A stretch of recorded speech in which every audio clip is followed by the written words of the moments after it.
vapauttelin helmikuussa 1999 ekan kerran, muistaakseni kyllä jo maaliskuussa. Hanskoja ei ollut, munille sai potkia maassa makavaa, sai tehdä ihan mitä halusi, stompata ja kyynärpäitä mistä halusi. Melko railakkaat säännöt oli ensikertalaisille.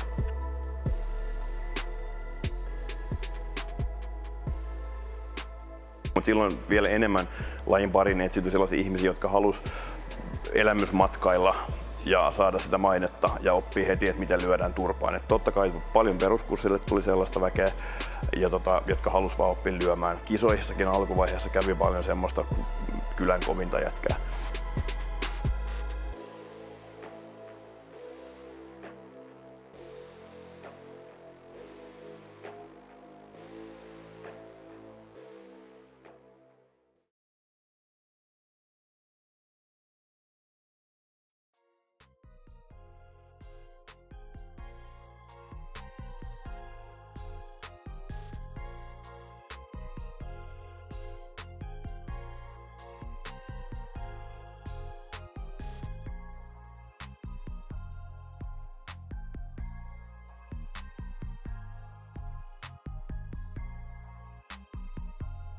Miten olet päätynyt lajin pariin?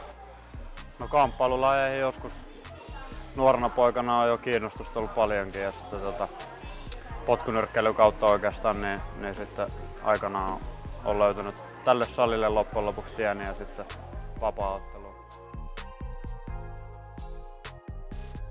Aina mä oon ollut oikeastaan päivätöissä, että nyt viime kesänä oikeastaan oli ekaa kertaa vähän semmoinen tilanne, tai mä järjestin semmoisen tilanteen, että mä en ollut ihan niin hirveästi joka päivä ihan arkitöissä, mutta koulussa tai töissä on ollut niinku ihan alusta asti ja tälläkin hetkellä on opiskelija ja on töissä. Että sitten illat menee täällä salilla ja silloin jos sattuu vapaapäiviä, niin silloin ollaan aamullakin. Mutta pääosin niin illat ollaan jumppaamassa.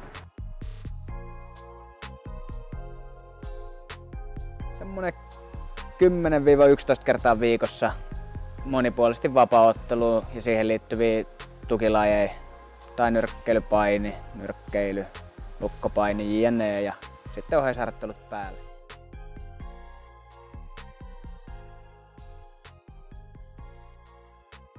Minkälaista sun arki on muun muassa vapaa-ottelijana? No varmaan aika raskasti. En tee mitään muuta oikeastaan kuin treenaa ja käyn kotoa syömässä ja nukkumassa ja hengailen muksujen kanssa ja vien koira ulos ja takas treeneihin ja sama homma uudestaan ja uudestaan. Tää, niin kuin mä oon sanonut, niin tää elämäntyyli, eli tykkään treenata kovaa, tykkään tosta jännityksestä, mikä pelkästään niin kuin tietää, että tänään on sparritreeni ja nyt täytyy tankkailla hyvin ja olla illalla tikissä, että lyödään kovaa, niin pelkästään se jännitys, mikä siitä tulee, niin siihen jää koukkuun ja sitten rupeaa kaipaamaan sit loppupeleissä.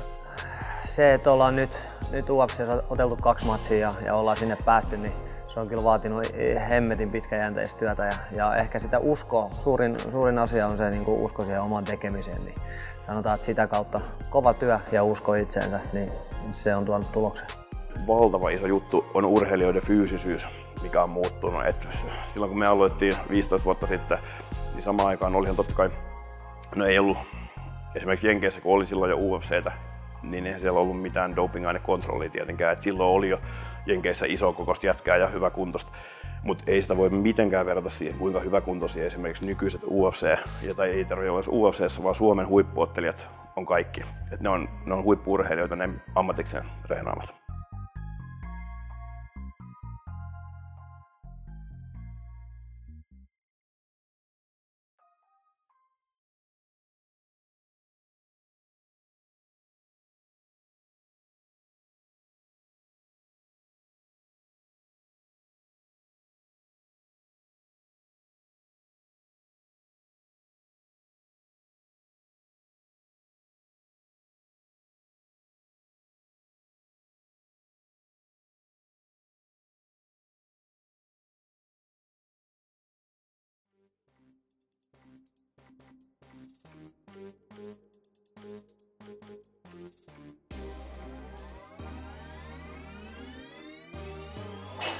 Pitäisi varmaan enemmänkin kysyä, että miten on miten on hoidettu urheilun parissa Suomessa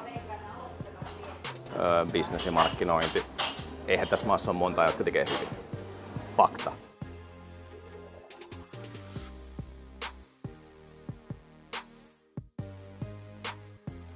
Minkälainen vapaaottelu arvostus urheilubisneksessä? Onpa hyvä kysymys. UFC on tehnyt poikkeuksellisen hyvää duunia urheilubisneksessä, urheilumarkkinoinnillisesti. Sitä kautta se on oikeasti aika korkea. No sit meillä on aina niin kuin itsekin noita olympialajeja niin kuin edustaneena, perinteisiä lajeja, niin kuin tosi vanhoja lajeja, niin ainahan siihen kuuluu semmoinen vähän vastakkainasettelu. Mun mielestä vapaaottelu lajina alkaa nauttia niin kuin ihan hyvää niin kuin uskottavuutta ja niin edespäin. Mutta se isoin mahdollisuus ja isoin niin kuin juttu kuitenkin on se, niin kuin se miten se business on hoidettu. Sillä kärjellä mekin halutaan mennä.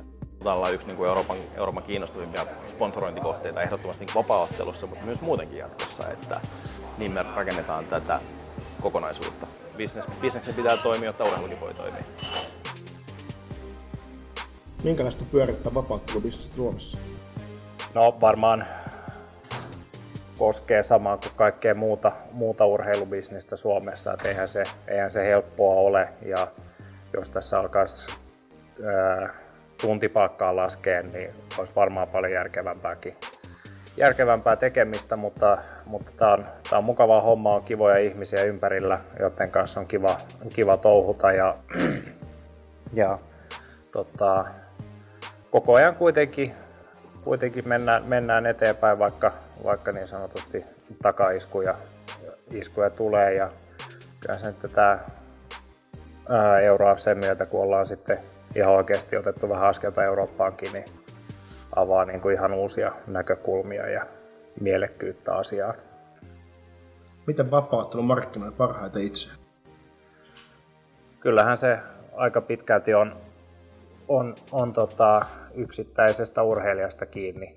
Hehän on kuitenkin sitten, vaikkakin sulla on promootiot, jotka tuo urheilijalle sen tilaisuuden tulla esille, niin loppujen lopuksi on sitten urheilijat on ne, joita seurataan. Ja ehkä näin niin kuin vähän kärjistäen, niin me suomalaisethan ei olla parhaimmillaan siinä, kun pitää itseään tuoda esille ja itseään markkinoida. Niin se on ehkä se meidän haaste, ja sitten myöskin sitä kautta nähty, että nämä, jotka tuo itseään vähän esille, niin ne on sitten myös tämän niin kuin lajin parhaita markkinoijia. Niin kuin tavallaan se markkinoinnillinen linja on se, että me mennään sopimusotteluiden kasvot edellä. Mehän laitetaan reilu 500 000 vuodessa markkinointiin, ja siinä on käytännössä aina sopimusotteluiden kasvot siihen liitetty. Aika pitkälti nykyään itse niin periaatteessa vastaan siitä, että minkälaisia sponsoreita haluaa, ja mä oon yrittänyt pitää silleen, että mulla on aika pitkälti ne samat sponsorit ollut koko ajan, koska niiden kanssa se vuorovaikutteisuus ja yhteistyö on toiminut, ja sitten me pystytään niin auttaa toinen toisiaan siinä, että ne ottaa niin kuin vähän paremmin urheilijankin huomioon, että se ei ole vaan sitä, että logo, rinta ja menoksi tyyppistä. Sitten mun on tosi vaikea sanoa, mun mielestä sponsoreiden hankinta vapaaottelu on vielä suhteellisen hankalaa. Moni vieraksuu vähän lajiin, ja sitten onhan tässä ihan eri näkyvyydet kuin esimerkiksi jollain jalkapallojoukkoilla, jolla on tapahtumia 40 vuodessa. Kun vapaaottelija ja ammattilaisvapaaottelija saattaa olla se 3 tapahtumaa vuodessa, niin puhutaan ihan eri kategorian näkyvyydestä. Että sitten joutuu mennä just sinne sosiaalisen median päivitykseen sinne, että saataisiin sitä sponsorin näkökulmaa paremmin esille. Ammattilaisotteleminen Suomessa toistaiseksi tarkoittaa ihan vaan, että otellaan ammattilaissäännöillä ja sitten saadaan ehkä jonkin sorttisia palkkioita. No ihan muutamista, varmaan tommosista niin kuin matkakorvauksista ja muutamiin tuhansiin euroihin, että siinä on se skaala.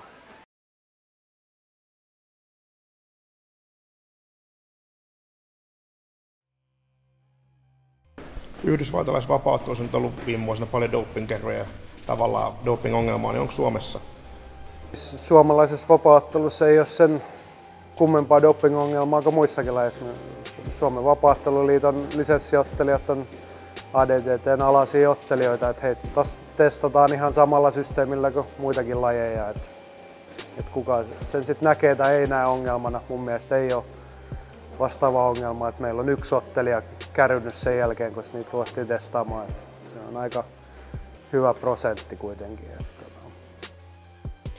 Sille organisatorisella tasolla se ongelma on siinä, että meillä käy kuukaudesta toiseen ulkomaalaisia ottelijoita, joita ei mitenkään kontrolloida. Että heitä ei testata ennen eikä heitä ei voida testata suomalaisten tapahtumien yhteydessä. Niin se on ehkä sellainen ongelma, mihin jonkinlainen ratkaisu pitäisi pitkällä aikavälillä tarjota. Että se on epäreilua suomalaisia ottelijoita kohtaan. Joka urheilulajissa tulee loukkaantumisia ja tämä ei ole yhtään poikkeus. Tässä ei tule yhtään enempää eikä yhtään vähempää kuin missään muussakaan, vaikka niin kuin kamppaillaan. Mutta molemmat kun tietää mitä tapahtuu, niin silloin yleensä ollaan samalla sivulla. Ja niitä loukkaantumisia pystytään välttämään ja muun muassa se, että on tutut harjoituskumppanit ja semmoiset, kenen kanssa pääosin se harjoittelu tapahtuu, niin silloin se mun niin kuin filosofian mukaan niin se loukkaantumisriski pienenee huomattavasti siinä muun muassa. Kun paljon tulee just noita teromisia otteluportailla, kun jengi loukkaantuu just tänne matseen, niin onko niin väärät treenausmenetelmät? Sparrataanko liian kovaa ja tavallaan tuntemattomien tyyppien kanssa liikaa vai mikä siinä on tavallaan se homma? Kyllä se näin on, että jos niin kun viime hetkellä tavallaan loukkaannutaan niin sanotusti typerästi tai jossain sparrissa, niin sit se on kyllä niin, että sitten on vähän tehty jotain väärin. Että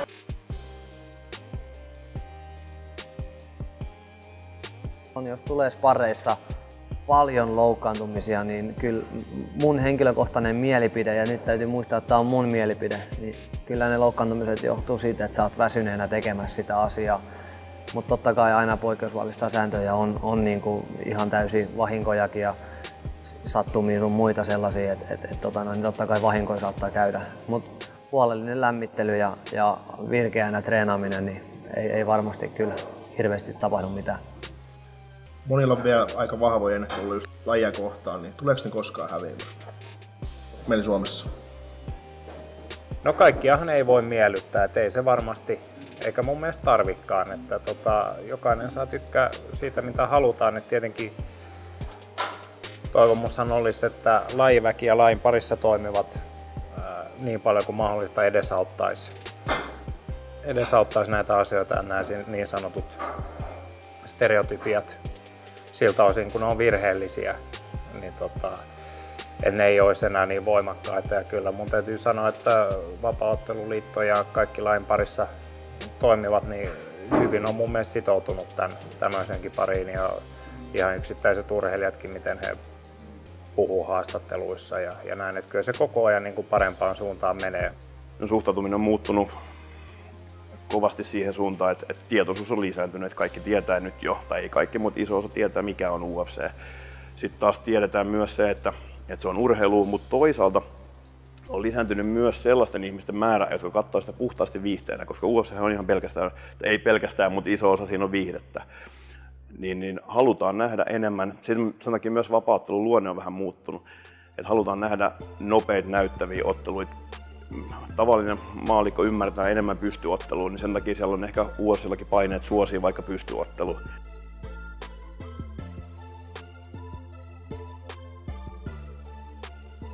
Ei pidä olla niin kuin naivi sen suhteen, että laji olisi mitenkään erityisen niin kuin etabloitunut tai niin edespäin. Siis, puhutaan kuitenkin vähän yli 20 vuotta vanhasta lajista, joka on vasta nyt oikeasti viimeisen ehkä 10 vuoden aikana, 5 vuoden aikana alkanut löytää sitä tiettyä niin kuin koodistoa, säännöstöä, antidoping-toiminta. Kaikki tällaiset on tullut. No eikö ne ole nyt ihan klassisia, että ei ole mitään sääntöjä, saa tehdä mitä vaan, että on niin kuin lähempänä jotain katutappelua kuin ammattiurheilua. No ja ne varmaan ne perinteisimmät on. Ehkä tätä suomalaista vapaaottelukeskustelua varsinkin lajin sisältä kuvastaa parhaiten sellainen liika vaatimattomuus ja pieni itsetunnon puute. Ja meillähän on toisaalta niin urheilus ylipäätään Suomessa ja muissakin lajeissa helmasyntinä on se, että omaa tekemistä aina vähätellään ja itsetunto ei riitä kertoa niitä omia menestymisiä ja onnistumisia. Lätkässäkin on sama juttu. Meillä on paljon jengiä, ketkä seuraa NR:ää, mutta niin ei pidä SM-liigaa oikein minään tai ei vaivaudu seuraamaan.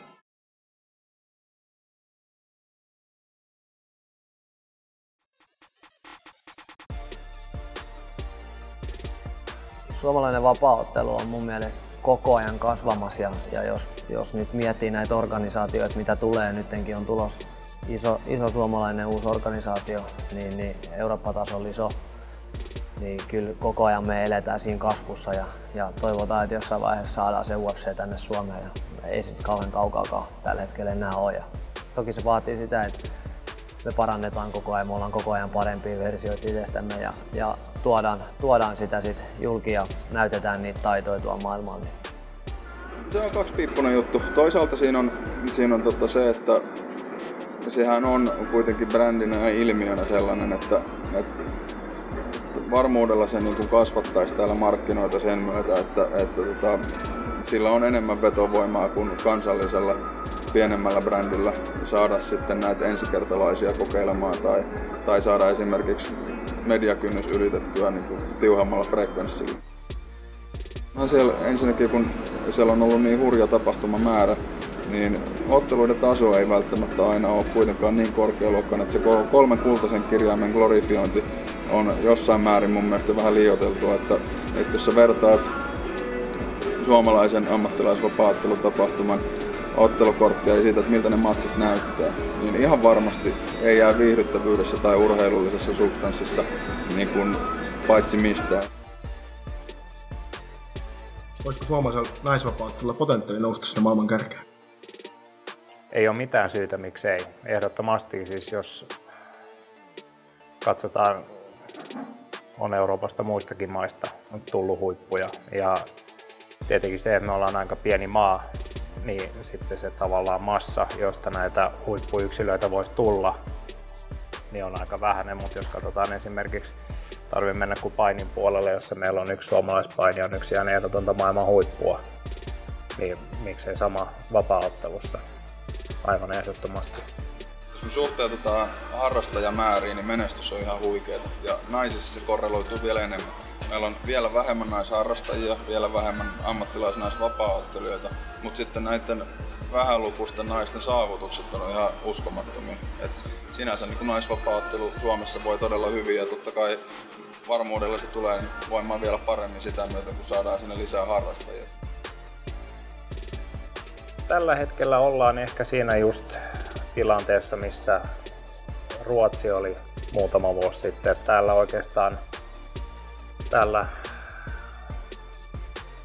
täällä kaivataan ehkä vielä se tavallaan viimeinen sysäys, että joku murtaa oikein kunnolla läpi. Makvan Amirkhani on mun mielestä hyvin lähellä. Ja jos hän tosta vielä jatkaa samoilla otteilla, niin sit hänhän voi tää henkilö olla, mutta mun mielestä se on ihan pikkasen vielä. Ei olla ihan siellä vielä.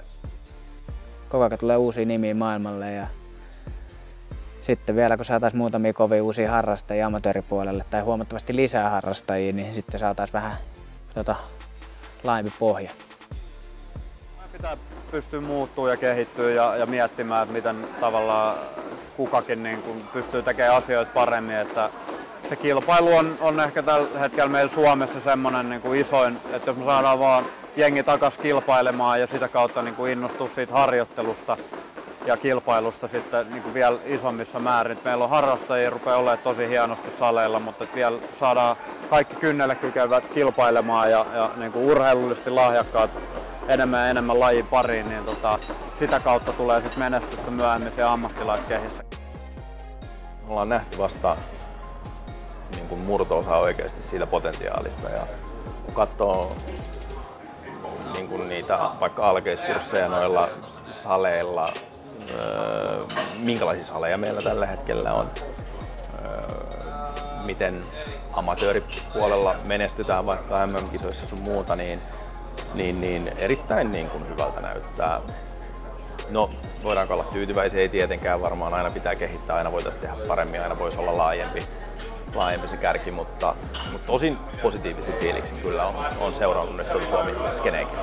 Sanotaan, että nuoret ottelijat, ne on taidollisesti ottanut kyllä isoja harppauksia sitä, että mitä ne oli 5 tai 10 vuotta sitten aloittelevat ottelijat, niin mun mielestä ihan uudenlaiselle tasolle. Sitten kun mennään ammattilaistason ottelijoihin, niin sellainen aito ammattilaisuus on kunnianhimoisille nuorille urheilijoille ihan realistinen vaihtoehto nykypäivänä.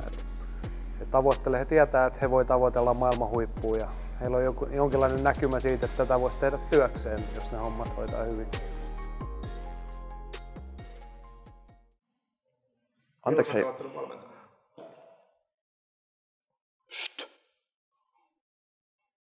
Niin.